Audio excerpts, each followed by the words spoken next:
کما لیلة القدر الله د رسول الله صلی الله علیه وسلم پوښتنه کوي د لیلة القدر شپه څه شي ده؟ یعنې تا ته دا در معلومه ده چې د دې قدر د دې شپې څونه قدر دی، څونه عزت دی، څونه مقام دی. الله تبارک وتعالی و رسول الله صلی الله علیه وسلم ته دا وایي لیلة القدر خیر من الف شهر. الله وایي دا دونه غوره میاشت ده، دا دونه غوره شپه ده، دونه بهترینه شپه ده چې د دې شپې کې چې یو سړی د الله تبارک وتعالی عبادت وکړي تر سهاره پورې په نورو دندو باندې په نورو کارونو نسي مصروف. عبادت چې دی لمونځ دی، تلاوت دی، د ځان د هوسایي دپاره چای کول دي، ډوډۍ خوړل دي او اودس کول دي، هسې د الله تبارک وتعالی د رضا دپاره ویښېدل دي. بس دا ټول کې حساب دي، یعنې پیشلمۍ هم دا شپه چې سړی در سهاره پورې روڼه کي سړی مطلب اوس یو ساعت اول ور تراویح وکړي. موږ الحمدلله زموږ ډېر ښه ترتیب دی، زموږ مؤمنان ډېر ښه ترتیب کوي. دا د یو مؤمن سم د لیلة القدر شپه نه تېرېږي. دې خاطر باندې چې شپه د ماښامه شروع کېږي. موږ د ماښام لمونځ وکړو، بیا ولاړ شو پیشلمۍ چایمۍ وکړو، بیا د ماخستن لمونځ وکړو، بیا تراویح کړو، یوه ګنټه یوه نیمه ګنټه تراویح کړو. نو دلته تقریبا د شپې یو دوې او درې ګنټې دلته تېرې شوې. اوس که بیا دا مؤمن بیا راولاړ شي، بیا د شپې په د مابینځ کې د پیشلمۍ وخواته بیا یې څه کوشش وکړي، دوې او درې ګنټې په هغې کې تېرې دا شپه ساعت د سهار. نو دی سړي د لیلة القدر شپه تېره کړه. ماښام لمونځ وسو، بیا ماخستن لمونځ وسو، بیا تراویح وسوې، بیا سړی ولاړ چای مۍ وکړي. نو خو ځان وسا کوم څه دپاره؟ عبادت دپاره.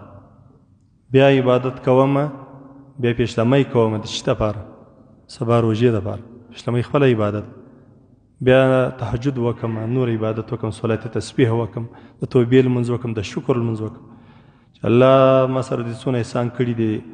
زه دې څنګه ښایسته سترګې دې راکړي دي، خدای هر شی په وینم، څونه ښه ژبه دې راکړې ده، خبرې کوم خلک په پوهېږي دی څه وایي، څونه ښه غوږونه دې راکړي دي، الله خبرې په اورم، او څونه ښه دماغ دې راکړي، الله لیونی نه یم. تاسې بعضې خلک لیدلي جوړ روغ یې ناړې نه تکیه کېږي، ناړې رابهېږي چې دا ناړې چا کنټرول کړي دي؟ الله جل جلاله. دا د الله تبارک وتعالی د نعمتو شکر ادا کړه. الله څونه ته نو اوس په دې کې وان تعدوا نعمت الله لا تحصوها، د الله د نعمتو شمار چې وکړي نه وي کې حساب، څوک یې نشي حسابولی. نو الله جل جلاله ته دا ډېر خوند ورکوي چې سړی الله ته وایي چې الله لمونځ مې وکړي، الله تا لرې دی شکر الحمدلله رب العالمین، روژه مې ونیول، تلاوت مې وکړي، نیک اعمال مې ترسره کړي. نو لیلة القدر ته الله رب العزت ته رسول الله صلی الله علیه وسلم پوښتنه کوي محمد ته په دې پوهېږې چې دا د لیلة القدر شپه څه شي ده؟ بیا الله جل جلاله ښیي لیلة القدر خیر من الف شهر، در زرو میاشتو بهتره ده. در څو؟ زرو میاشتو. زر میاشتې څو کاله کېږي؟ دا تقریبا 83 کاله او څو میاشتې کېږي. تر 83 کالو څو میاشتو دا یوه شپه چې سړی په عبادت تېره کړي، په د زر میاشتې کې پر انسان باندې د لیلة القدر شپه نسي را په دې شرط. اوس نو یو سړي زر میاشتې د الله تبارک وتعالی عبادت وکړي، او یو سړي صرف دغه یوه شپه یو څو ساعته د الله تبارک وتعالی په عبادت کې تېر کړي. نو اوس قرآن دا وایي، الله زموږ رب جل جلاله دا وایي د دغه سړي عبادت تر هغه سړي در د زرو میاشتو در عبادت بهتره ده.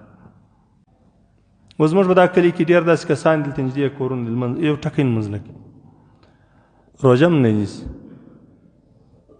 13-14 کاله تقریبا زما د لیک کېږي ما ولکه 2 ورځې مسلسل په لمانځه لیدلی. نو خو ما او ستا و دغه څه فرق دی؟ خو زه هم د خدای بنده یم، ته هم د خدای بنده یم، دی هم د الله بنده دی. دا چې شي دی الله جل جلاله د ده سینه شرح صدر الله د ده نه دی کړی، د ده په سینه کې الله دا برکت نه دی اچولی چې دی دا د خدای کور ته راشي، اوس ورته ګرانه وي. زموږ دا طالب علمان نه دي، دا ټوله ورځ په دا مسجد کې زه د الله جل جلاله څخه وبېرېږم، کله کله دا کوڅه مسجد ته دی وځي، زه بېرته ورته وایم چې ولاړ شي مسجد، بېرېږم موږ چا سره شر ونه کوي، موټر ونه وي، او تکلیف ورته ونه رسېږي. خو بیا هم د الله سم حیا راته درېږي، دا خو ماشومان دي، خو خدای په لمانځه نه دی مکلف کړي، موږ په چاردیوالي کې ګرده ورځ کښېنولي. ته وګوره دې هلکانو ته الله پاک دونه د زړه دونه یې سینه الله ور پراخه کړي، دا قرآن ته داسې پر ځګر رواني. ما ورته قرآن نه ځغلو ځینې پټېږو، ما ورته له قرآن زغلو وم چې یوه سپاره قرآن در باندې ووایم نیمه ګنټه دې بیا پر سر باندې درد دی چې سهار لمونځ وکړي ورته کښېني در دا رقم اخیستنی وایم اخیستن ته ورسره کښېني درته ښه ښکاري ورته ښه طبیعت برابر دا ولې دا د الله جل جلاله فضل دی د الله مهرباني د الله یې سینه ور خلاصه کړي الله تبارک وتعالی د قرآن د اورېدلو دپاره بس الله مهرباني ورباندې وکړي ټوله ورځ قرآن وایي چې دی وایي پر ده به د خدای څونه رحمتونه نازلېږي که زه دا چې وایم چې زما دې د الله په ذات باندې قسم چې پر دا ټول کلي باندې د دې مدرسې فیض و برکت را نازلېږي دا هم زه نه حانیس کېږم ځکه چې د قرآن په ویلو باندې فیض و برکت نشي نازل نو په څه شي نازلېږي خدای مهرباني چې د قرآن په ویلو باندې نه وسي د یو معصوم هلک معصوم دی موږ ته ماشوم بولو ماشوم غلط دی معصوم دی دا یو معصوم هلک ټوله ورځ د رب جل جلاله قرآن په لاس کې کم قرآن رسول الله صلی الله علیه وسلم چې وویلی چا ورته ویلی جبرائیل علیه السلام یې ورته ویلي استاد یې څوک دی د رسول الله صلی الله علیه وسلم جبرائیل علیه السلام یې استاد جبرائیل علیه السلام له کومه مارکېټه راوړي دا قرآن دا د لوح محفوظ څخه یې راوړي د چا په امر یې راوړي د الله تبارک وتعالی په امر باندې هغه قرآن چې د دې قرآن په ویلو باندې دا داسې دی لکه د الله تبارک وتعالی سره خبرې حدیث شریف کې راځي چې سړی هر څونه ډېرې دعایې وکړي الله تبارک وتعالی دا ټولې دعایې ورته قبولي حافظ القرآن ته چې دعا نه کوي وایي زه قرآن وایم زه نه یم فارغ د دا قرآن په ویلو باندې الله تبارک وتعالی هغه ټوله نعمتونه الله جل جلاله حافظ القرآن ته ورکوي بس دا دعا د ده لپاره قبولي دي د ویلو ضرورت نشته ځکه دی په قرآن په ویلو مصروف نو د فرشتو په نازلېدلو باندې چې د تنزل الملائکة الله وایي موږ نازلوو ملایکه وي والروح جبرائیل علیه السلام باذن ربهم دا دوی په خپل سر نه دي راغلي جبرائیل علیه السلام او فرشتې په خپل سر نه دي راغلي د الله جل جلاله د دوی د رب امر راغلي دي ورسي د رسول الله صلی الله علیه وسلم امت را بیداره کړي ورسي د زړو څخه زنګونه پورته کړي